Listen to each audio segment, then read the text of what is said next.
Oke, Di. Jadi pertanyaannya apa yang bisa kita Tadi diskusikan? belum kejawab Yang tadi, kejawab full deh. ya, yang tadi bisa diulang pertanyaannya? Gimana cara rekruter kan kita ngirim email tuh, pasti mereka dapat email per harinya banyak banget. Nah, cara mereka memilih para calon kandidatnya itu melalui email gimana sih? Dan ada nggak sih buat kita gitu tips dan triknya supaya email kita itu diterima? Soalnya pernah aku ngirim di awal tanggal tapi kok nggak ada. Tapi pernah banget ngirim sore-sore lolos gitu. Oke, Gimana Pak? oke, kita ngobrol dulu ya. Email itu adalah salah satu cara kamu untuk memfollow up setiap info lowongan kerja. Sejauh ini yang aku tahu ya, tidak ada aturan khusus cara membaca email, cara membaca pesan masuk. Ibaratnya, ya terserah yang baca dong. Mau baca segera kek, mau baca enggak. Itu secara kasarnya gitu ya. Hmm. Gitu. Iya. Tapi yang namanya recruiter itu ini kan adalah orang-orang berpengalaman yang memang minta orang itu mengirimkan email secara massal melalui alamat email tertentu. Alamatnya. Mm-mm. Sehingga dalam kurun waktu tertentu bahasanya itu akan ada serbuan email masuk, pesan masuk, ya kan? Nah, Ya. dengan adanya serbuan pesan masuk ini, kita bilang juga bahwa recruiter itu ada yang inboxnya tuh sampai overload gitu, sampai banyak banget sehari sampai ratusan yang tadi kamu bilang gitu sempat. Terus ada juga yang mungkin nggak banyak peminatnya kayak gitu. Nah, kita nggak bisa bilang bahwa pasti semua recruiter di Indonesia tuh cara baca emailnya urutannya begini atau caranya begini gitu. Yang ada adalah kecenderungan. Kalau perusahaan itu buka info locker, mereka kan butuh orang.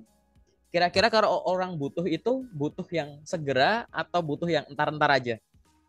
Lebih seneng mana? Segera. Ya, Lebih lebih segera. seneng Mm-mm. segera. Sehingga tips nomor satu adalah begitu kamu lihat info locker, udah segera kirim aja. Oke? Tapi aku udah segera ngirim, kok nggak ada panggilan kak? Aku nggak ngomong isi CV dulu ya gitu. Nah, setelah kamu segera ngirim, yang harus dilakukan adalah segera konfirmasi. Ada recruiter di LinkedIn posting lowongan. Di postingannya itu ada tulisan sirihkan kirimkan CV dan dokumen lain melalui email ini. Kirim. Kamu udah kan? Dia barusan Ya. posting nih. Aku kirim gitu.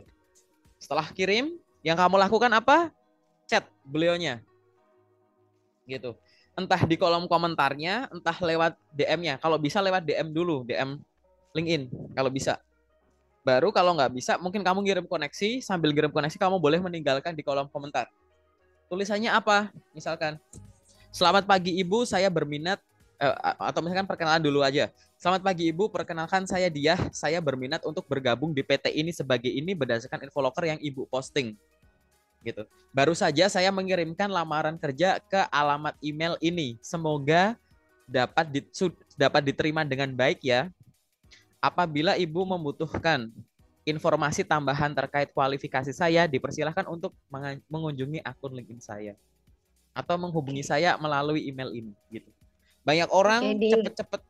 cepet-cepet ngirim tapi nggak cepet-cepet confirm gimana notisnya gitu kan. Itu harus dicoba dulu kalau belum dicoba. Ingat ya, ini yang ada namanya optimasi gitu. Karena kita lihat kecenderungan kan pengen cepat. Terus kita coba lagi.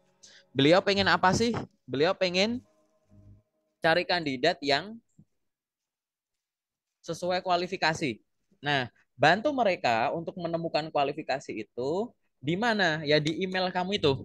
Pastikan di isi CV muncul kata kunci yang ada di kualifikasi gitu. Dibutuhkan ini. Nah, istilah-istilah itu kamu harus muncul. Pengalaman selama 2 tahun di bidang ini. Hal-hal kamu kalau ada lowongan kamu sambil ngeliatin CV. Ini usia maksimal 30 tahun. Oke, aku udah ada tanggal lahir di CV-ku. Terus wanita, fotoku aku ada fotonya dan orang tahu aku cewek. Terus ini pengalaman 2 tahun bidang ini. Di sini udah ada gitu. Pastikan ini udah ada. Terus selanjutnya adalah pastikan di LinkedIn pun juga ada. Barangkali di LinkedIn itu akan dicek, gitu kan? Yang selanjutnya di mana lagi? Yang selanjutnya adalah di surat lamaran kamu. Kalau misalkan kamu tipenya adalah CV kamu tidak banyak dirubah-rubah gitu, maka pastikan di surat lamaran itu kamu mempromosikan diri dengan tetap menyebut istilah-istilah atau kata kunci yang ada di kualifikasi lowongan yang sedang dibuka gitu. Jadi begitu muncul kata kunci itu mereka kayak notice gitu, kayak deja vu, kayak aku pernah baca ini di mana ya? Ya itu tadi di poster locker yang Anda share gitu. Jadi bantu mereka untuk menemukan kamu, untuk memancing dulu ya gitu. Yang penting tuh kamu di notice, di follow up dan berikan kesempatan ke tahap selanjutnya kan gitu. Oke. Terus apalagi yang bisa kamu lakukan di sana? Nah, tadi aku lanjut lagi bahwa kamu di sini tidak hanya berfokus pada lamar skip, follow up. Habis itu kamu apa? Pastikan akun LinkedIn-mu tuh aktif. Jadi rutin bikin postingan, diupdate gitu-gitu. Barangkali beliau yang posting locker itu nggak cuma posting satu locker gitu. Barangkali banyak. Nah, barangkali juga beliau juga sambil ngefilter, sambil cari pakai kata kunci juga. Nggak cuma nge-share locker, tapi beliau yang aktif hunting. Nah, kata kunci yang ada pastikan sudah ada di LinkedIn biar bisa ditemukan. Balik lagi, baca email itu ya, recruiter itu akan cenderung baca dari yang awal dulu, dari yang bawah dulu gitu kan, yang lebih cepat dan mana yang masuk dulu yang akan diproses dulu kayak gitu. Tapi ini bukan suatu keharusan atau kewajiban gitu. Tapi itu wajib di sisi kamunya biar follow up-nya cepat gitu. Terlebih untuk recruiter yang silahkan subjek emailnya ini gitu. Nah itu benar-benar satu-satu tuh dari bawah tuh akan dicek sesuai enggak, ini sesuai oke, ini sesuai oke, ini enggak sesuai tapi bagus di keep gitu terus gitu. Gitu. Ada juga yang random, ada nggak ada gitu. Karena kan email ini kan yang masuk kan bukan cuma pesan kandidat saja, yang macam-macam yang lain-lain juga gitu kan. Sehingga itu yang harus dilakukan. Adanya follow up, konfirmasi bahwa sudah ngirim, terus kamu bantu lewat CV yang sudah diupdate menggunakan kata kunci yang dibutuhkan oleh loker tersebut, fast respon gitu ya. Di situ kamu bisa membantu beliau untuk ibaratnya tuh mereka tuh ngelihat kemana-mana terus kayak kamu bantu inilah hadap sini, nah gitu. Ayo hadap sini gitu. Jadi kamu ngarahin pandangan fokusnya ke arah kamu gitu. Lebih ke arah sana sih. Nanti tinggal bersaingnya tuh adalah isinya gitu. Kalau kamu tadi bilang, kok ada ya yang aku apply di awal nggak ada respon, yang siang kok ada ini gitu. Nah ini macam-macam juga karena disitulah seninya gitu. Kamu harus punya journey sendiri gitu ya. Kapan harusnya aku ngirim lamaran kerja gitu. Ada yang kirim lamaran cukup di hari kerja aja kak, pagi sampai sore aja kak, atau di jam sekian, silahkan. Tapi kalau kamu udah pernah nonton di channelku, aku akan bilang kirim lamaran kapanpun boleh, malam juga boleh, kayak gitu. Nggak bakal ganggu kok gitu. Yang penting tuh kalimatnya adalah ngirim lamaran kapanpun itu baik, tapi di jam kerja lebih baik. Jadi kalau bisa di jam kerja tuh intensitas tinggi, jadi prioritas kamu gitu. Kalau di luar jam kerja ya waktu kamu slow aja gitu. Karena kenapa aku berani bilang? Tapi sebenarnya boleh ya Pak, boleh, nggak ada boleh. yang melarang. Boleh aja. Ada beberapa perusahaan yang memang sudah ada guide-nya. Jadi di locker yang di post tuh nanti ada infonya tuh, misalnya kayak Alfamart gitu ya, contohnya. Ada tuh misalkan link akan dibuka atau email akan dibuka tanggal sekian sampai sekian, hari Senin sampai Jumat jam sekian sampai jam sekian, itu ada. Tapi kalau nggak ada kayak gitu ya kirim-kirim aja nggak masalah kok. Toh juga itu bukan kayak ganggu privasi gitu.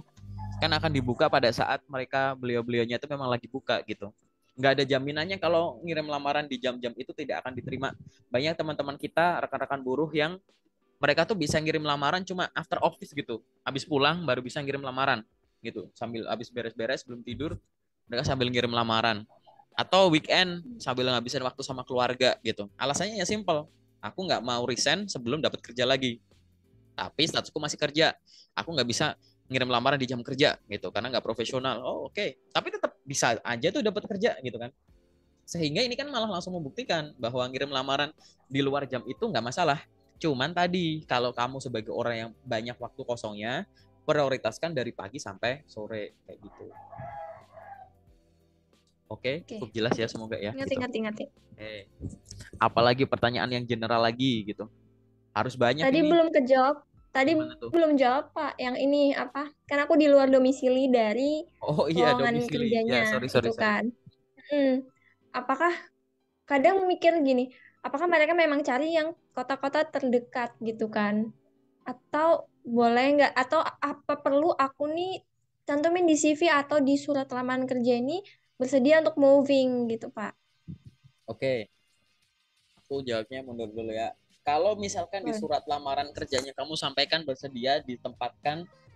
saya bersedia ditempatkan di mana saja dan bergabung segera gitu. Saya bersedia bergabung segera dan ditempatkan di mana saja gitu. Di seluruh Indonesia. Misalnya kamu mau nyebutkan itu boleh, itu memang hak kamu untuk menyebutkan itu, ya. Tuh. Terus yang selanjutnya adalah terkait dengan lokasi. Ada nggak sih faktor lokasi untuk loker? Nah, gini, ada beberapa posisi, berarti beberapa perusahaan juga yang faktor lokasi ini nggak terlalu penting, nggak terlalu ngaruh. Buktinya apa? Itu kerja remote gitu kan. Iya. Itu nggak peduli kamu lokasinya di mana, yang penting ada koneksi aja gitu, ya kan, sama skill. Nah, ada yang kalau misalkan yang WFO gitu atau hybrid lah kadang kantor gitu, faktor lokasi ada nggak? Ada, tapi tadi ada perusahaan yang lokasi itu nggak terlalu penting, ada yang lokasinya penting. Kenapa kok ada faktor lokasinya penting? Misalkan ada beberapa kemungkinan ya, aku ngasih contoh-contohnya.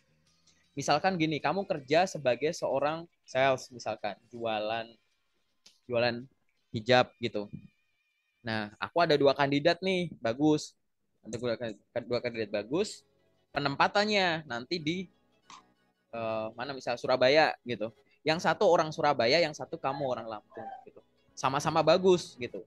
Nah, proses rekrutmen ini secara keseluruhan akan diadakan di Surabaya gitu. Nah, di awal-awal gitu kan, kamu kelihatan bagus. Kalian itu sama lah gitu ya. Sampai yang ke tahap-tahap selanjutnya mungkin bagus juga gitu. Tapi gitu ya, kemungkinannya kalau cuma diambil satu orang, mungkin bisa diambil yang orang Surabaya langsung. Kenapa? Karena dia tahu lingkungan Surabaya, gimana cara menawarkan produk hijab ke orang Surabaya. Tahu nih jam segini aku larinya ke sini, kalau nyari komunitas ke sini, kalau nyari lembaga ke sini, organisasi ke sini. Jadi waktumu tuh nggak habis untuk buka Google Maps kayak gitu. Jadi waktumu lebih efektif karena kamu sudah menguasai area. Itulah kenapa beberapa lowongan pekerjaan ada yang menyebutkan bahwa berdomisili gitu, tinggal dan domisili di mana atau menguasai area mana gitu. Karena memang kegiatan kamu tuh akan berinteraksi menawarkan produk dan layanan kamu itu ya di sekitar situ atau cakup kamu pegang tuh di area situ gitu. Itu contohnya. Ada contoh yang lain misalkan untuk retensi karyawan gitu. Jadi ada kecenderungan juga bahwa karyawan itu akan betah untuk kerja, kalau bisa tuh kerja nggak usah jauh dari keluarga, paham nggak? Gitu. Nggak perlu ngerantau jauh gitu. Kalau bisa dapat kerjaan impian di dekat rumah gitu. Nah, banyak sekali kasus-kasus yang ibaratnya udah diterima kerja, habis itu orangnya nikah atau gimana, atau akhirnya yang udah nikah ini akhirnya punya anak tuh gimana, repot, resign dengan alasan ikut suami, ikut istri, ikut orang tua, paham nggak? Gitu. Nah, karena ada hal-hal yang semacam ini yang mungkin terjadi gitu, maka beberapa perusahaan yang sudah punya experience semacam ini yang berulang dan itu merugikan mereka, menurut mereka, saya cari orang yang area sekitar sini aja gitu. Jadi nggak ada, jadi itu bisa meminimalisasi kemungkinan adanya orang yang resign karena masalah jarak, faktor jarak lah, aku harus ada cost untuk bayar kontrakan lah, ada transport bolak-balik lah karena aku tiap minggu harus pulang dan lain-lain kayak gitu. Jadi untuk faktor retensi karyawan itu juga ada gitu. Ini contoh-contohnya aja ya kayak gitu. Sehingga tadi lalu apa yang aku lakukan? Ya nggak ada yang salah gitu. Kalau misalkan aku orang daerah sini tapi aku pengen kerja di sana, ya nggak ada yang salah. Ya misalkan aku di Jakarta nih, perantau di sini kan banyak banget. Jadi semua perantau ini membuktikan bahwa domisili kamu sekarang di mana, terus kerjanya akhirnya di Jakarta juga bisa gitu, ya kan? Tinggal apa ya tadi, cari loker yang tidak mempertimbangkan itu banget. Yang kedua, cari loker yang kamu tidak berat. Tidak berat tuh misalkan ada rekrutmen yang nanti akhirnya kamu harus ke sini, balik lagi, ke sini, balik lagi, gitu. Nah itu biar nggak susah gitu. Yang penting ke arah sana sih. Jadi faktor domisili itu beberapa loker itu berpengaruh, beberapa sama sekali nggak ngaruh gitu, nggak terlalu ngaruh lah gitu. Itu gambarannya tuh kayak gitu dulu ya. Kebayang Pak. Gitu contohnya. Kalau cari contoh-contoh yang lain masih banyak selain masalah faktor penguasaan area atau retensi gitu. Cuman itu dulu aja. Ada lagi nggak yang pengen kamu diskusikan? Harus ada nih. Tadi katanya banyak. Ini baru pertanyaan pertama loh ini. Udah banyak loh Pak sebenarnya. Banyak banget lagi. Apa ya? Gini Pak. Jadi kan sebelumnya aku pernah kerja lah kontrak gitu sebagai staff dan aku memutuskan untuk resign. Oke. Bukan rahasia umum lagi sebenarnya, Pak. Untuk Mm. resign pasti ada alasan internal ataupun eksternal kan. Mungkin lebih banyaknya adalah internalnya atau tidak kecocokannya lagi sehingga si staffnya ini memilih untuk resign. Padahal dia belum punya pegangan nih, Pak. Mm-mm. Tapi ketika pengen dipaksain untuk kerja lagi, udah apa? Maksudnya udah nggak sejalan nih gitu. Lebih kayak dipaksakan dan resultnya pun hasilnya sudah nggak baik gitu kan. Nah, waktu itu saya memilih untuk resign dengan beberapa alasan juga dan memang ingin balik ke Lampung karena memang orang tua juga alasannya itu orang tua sakit. Nah, yang bukan takut sih Pak, yang aku udah prepare ketika nanti mungkin pasti ditanya alasan sebelumnya kenapa resign padahal udah sebagai staff kontrak dan lumayan lama gitu. Aku akan jawab saya memilih untuk resign ingin mengembangkan karir karena di tempat kerja sebelumnya karir saya tidak memiliki jenjang karir. Maksudnya saya berharap di pekerjaan sesudah ini saya dapat lebih memperbaiki karir saya. Kalau saya jawab seperti itu, benar atau kurang tepat atau salah, Pak? Oke, sebenarnya kalau mau menjelaskan soal alasan kamu resign gitu ya, kamu harus yaitu ini ya dipahami Tidak dulu ya. menjelekkan. Ya, satu tidak menjelekkan perusahaan Hmm, lama dan seisinya. Jadi entah iya. perusahaannya, entah sarana prasarananya, entah Hmm, orang-orangnya, entah gajinya dan lain-lain gitu ya. Tidak menjelekkan perusahaan lama dan isinya. Kedua, tidak merendahkan dirimu sendiri. oke, Dan yang ketiga adalah jujur, kayak gitu. benar. Nah, yang Nah, keempat, untuk jujur dan di-compare dengan untuk tidak merendahkan dengan lain-lainnya itu tekniknya Pak boleh diajarin. nah ini baru baru aku mau sebut. Yang keempat adalah sampaikanlah ya, sampaikanlah dengan cara alasan itu tuh kamu sampaikan secara singkat saja, tapi Hmm. diikuti dengan kontribusi yang sudah kamu berikan selama di sana. Oh, Alasan saya memutuskan untuk keluar dari perusahaan sebelumnya adalah karena terjadi restrukturisasi untuk karyawannya. Selama saya di sana 2 tahun, saya telah melakukan ini dan menghasilkan ini.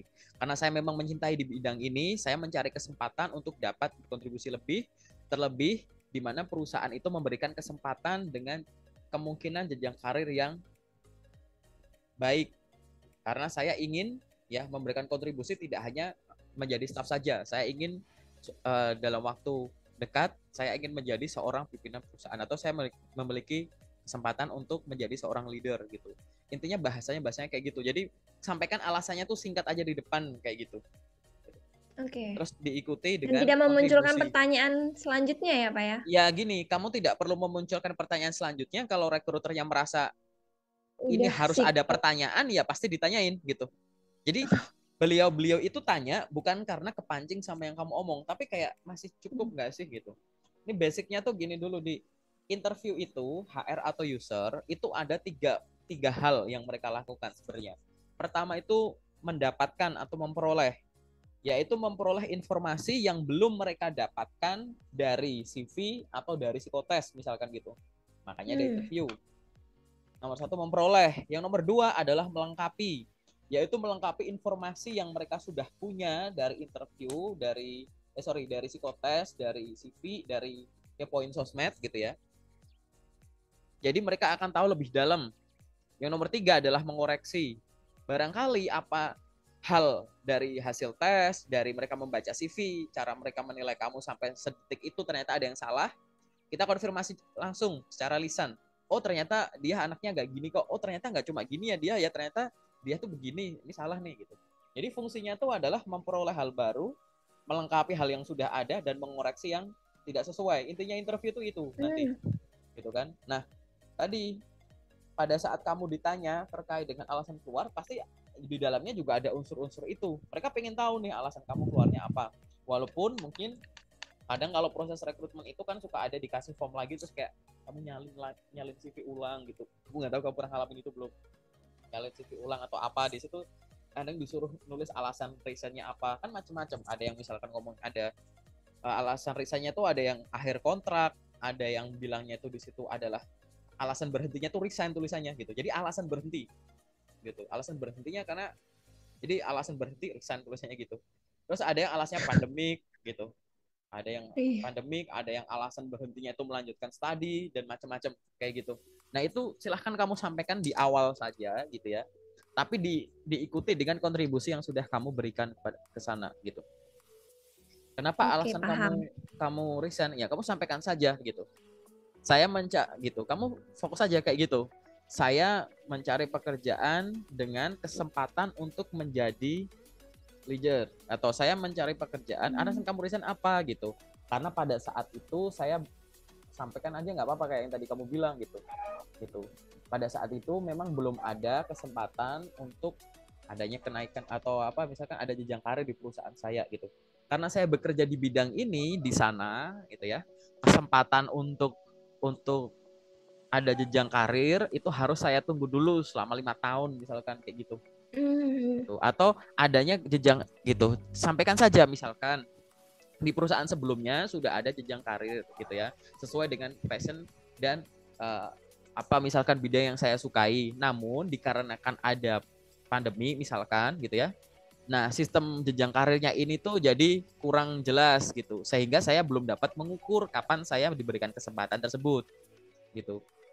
Ya udah, kamu langsung jawab aja. Kemudian saya berfokus untuk gitu ya, mencari kesempatan di mana saya dapat memberikan kontribusi lebih ke perusahaan dengan pengalaman yang sudah saya miliki, dan saya juga bisa mengejar gitu ya karir sesuai yang saya dambakan, yaitu memperoleh jenjang karir yang pasti untuk saya kejar. Di perusahaan sebelumnya selama sekian tahun menjadi ini, saya sudah memberikan kontribusi antaranya melakukan ini. Waktu itu ada beberapa event, saya melakukan ini itu dengan menghasilkan semacam ini. Dari kontribusi itu akhirnya saya dinobatkan menjadi karyawan teladan pada bulan ini tahun ini gitu.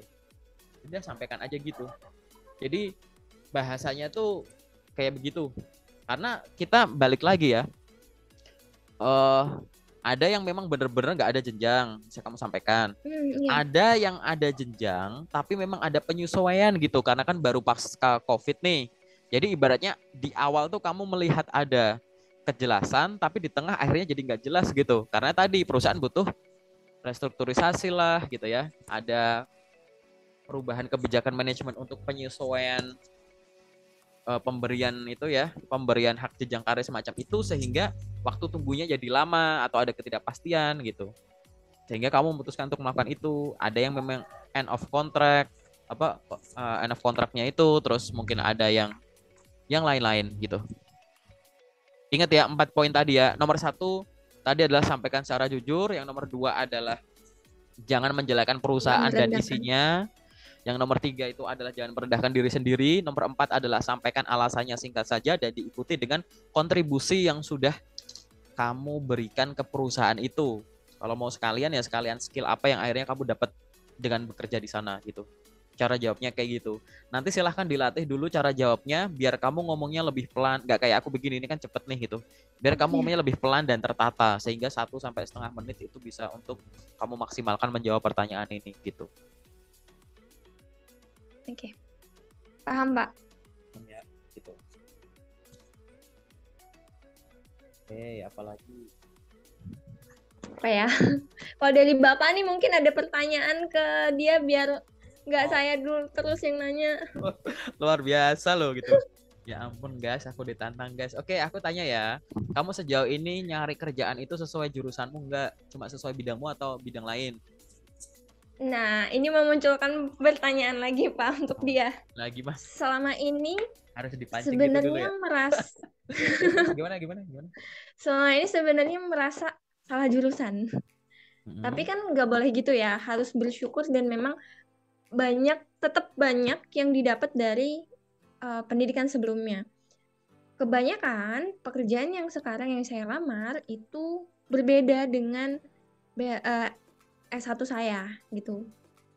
Jadi kenapa berani juga untuk ngelamar itu, untungnya karena saya sadar itu bukan pendidikan selama 4 tahun yang saya tempuh, jadi saya ikutin ada pelatihan, ada freelance, ada pekerjaan sebelumnya juga itu di luar dari S1 saya gitu, Pak.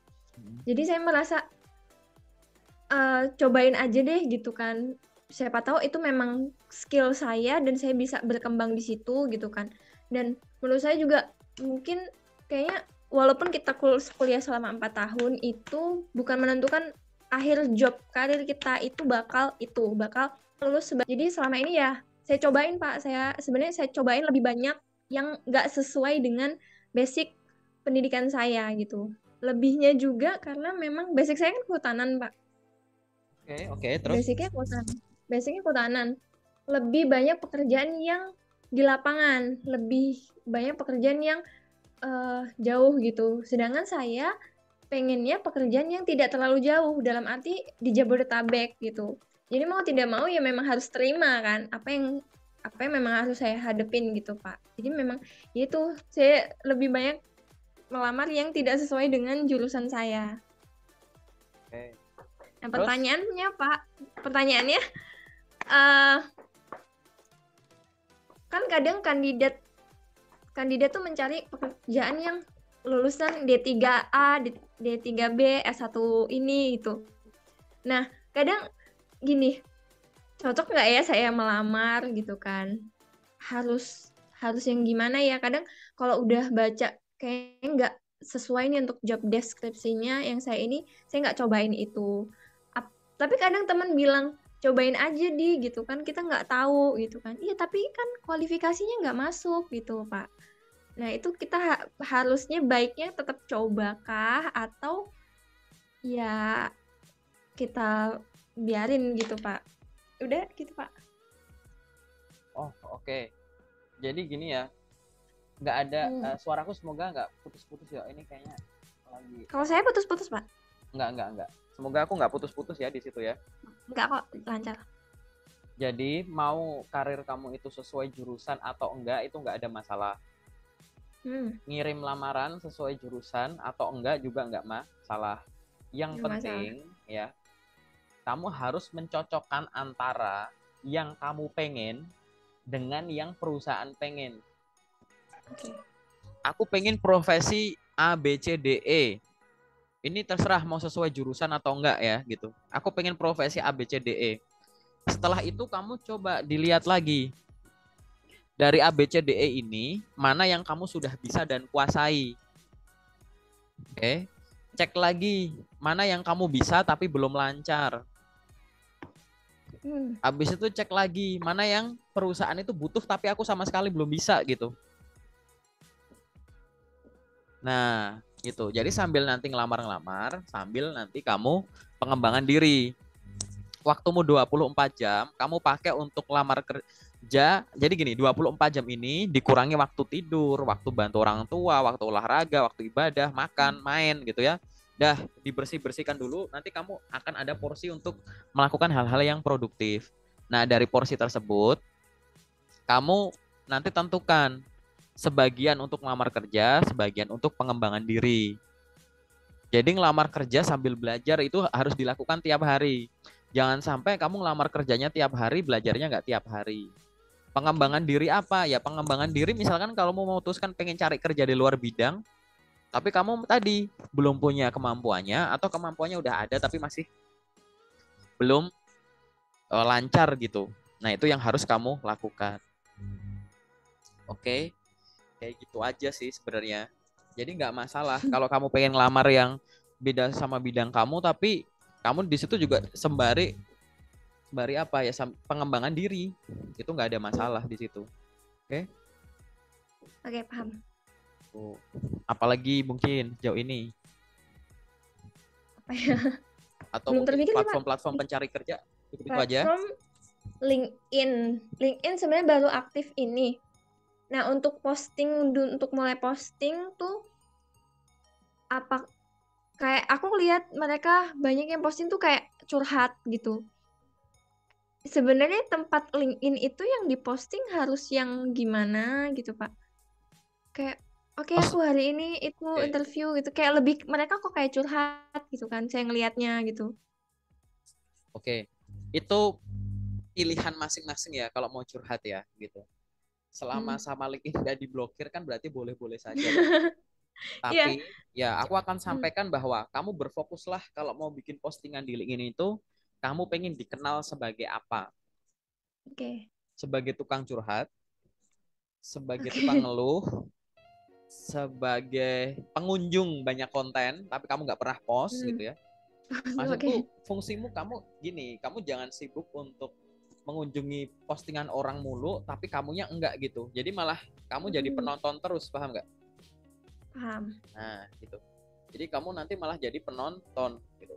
Nah, sesekali kamu bikin postingan soal apa macam-macam yang harus Jadi dilakukan kayak secara rutin. personal brandingin sendiri ya, Pak ya? Betul, personal branding harus gitu. Berfokuslah untuk personal brandingmu. Kamu pengen dikenal sebagai apa? Kamu Hmm. mulailah dari apa? Mulailah dari yang kamu bisa dan terbiasa. Tapi aku nggak biasa, yang bisa dulu aja.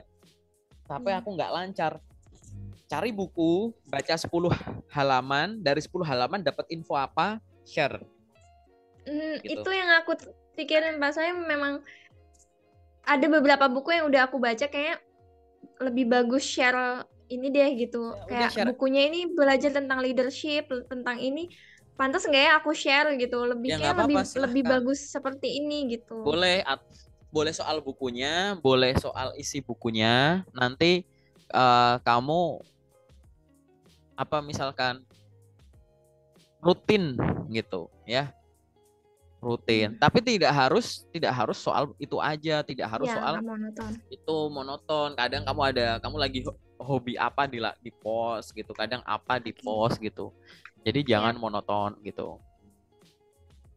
Karena ya tadi kita balik lagi mau yang curhat ada, yang isi yang ngeluh juga banyak, yang posting yang lain-lain juga ada gitu. Nanti mungkin kemarin kamu udah nonton uh, video yang terakhir aku upload, ada yang posting CV, posting foto ya gitu-gitulah. Jadi Hmm. berasa LinkedIn berasa sosmed yang lain gitu. Padahal fungsinya bukan itu Hmm. gitu kan. Iya. LinkedIn itu Cuma sosial media, LinkedIn itu sosial media. Ada unsur hmm, sosialnya, ada unsur medianya. medianya. Nah, media itu kamu sebagai job seeker fokus aja media untuk mendapatkan info loker sama media melamar kerja gitu. Fokus saja di situ medianya. Nah, unsur sosialnya ini yang harus kamu optimalkan juga. Jangan kamu bikin akun LinkedIn fokusnya ke medianya doang. Unsur sosialnya nggak ada. Apa itu? Ya, connect ke orang baru, follow orang baru, join Hmm. organisasi, bikin postingan, terus habis itu komen di postingan orang, kunjungi postingan orang, ucapin selamat ulang tahun, ucapin selamat dapat kerjaan baru, gitu-gitu. Jadi imbang gitu unsur sosial dan medianya gitu. Kalau yang kamu pakai di LinkedIn cuma untuk mencari pekerjaan dan melamar kerja, apa bedanya sama portal karir? Ya kan? Gitu. Di sini kan kamu bisa lihat orangnya langsung. Rekruternya tuh siapa sih nih orangnya? Kamu bisa ajak ngobrol langsung. Gitu. Oke? Oke. Sudah cukup jelas. Ada lagi nggak pertanyaan yang sifatnya general?